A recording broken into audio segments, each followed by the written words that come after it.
India sadly had no reason to doubt where it came from, because within 1 hour of the atrocity, a group called the Resistance Front had claimed credit.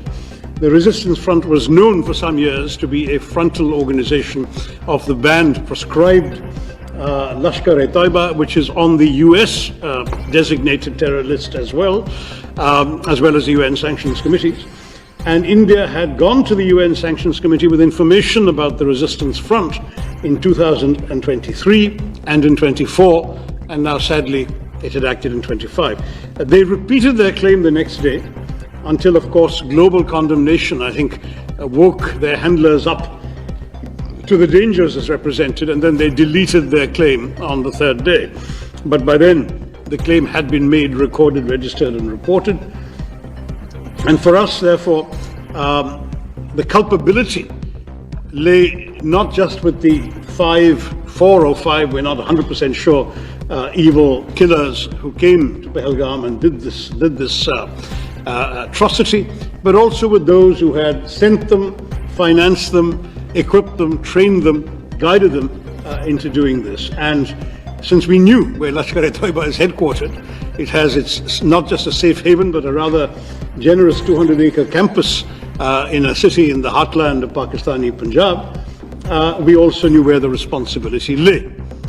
Sadly, Pakistan chose to follow its usual path of denial. In fact, Pakistan, with the help of China, succeeded in removing a reference to the Resistance Front from the resolution of condemnation that was drafted in the Security Council, press statement actually, not resolution, in the Security Council of the UN 2 days later. But though the name was not mentioned, it was, as I said, a matter of public record, and we knew what was happening. India replied immediately that we would not let this go unanswered. I don't work for the government, as you know. I work for an opposition party, but I myself authored an op-ed in one of India's leading papers, the Indian Express, within a couple of days, saying the time had come to hit hard but hit smart. And I'm pleased to say that's exactly what India did. On the night of the 6th, 7th of May, it was 6th here, it was 7th for us, at 1:05 in the morning, a time chosen deliberately to avoid any risk of too many civilians wandering about or any collateral damage, very precise and calibrated strikes took place on 9 specific known terrorist bases, headquarters, and launch pads.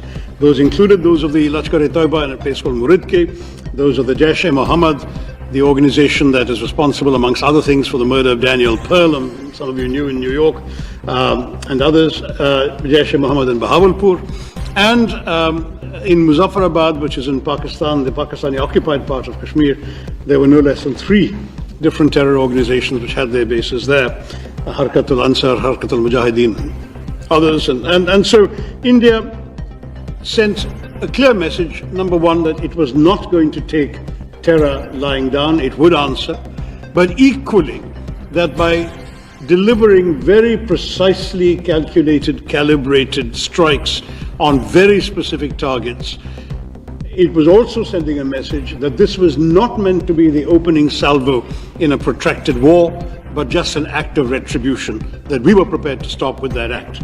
In other words, not just in other words, it was officially conveyed. There is a regular hotline between the 2 directors general of military operations.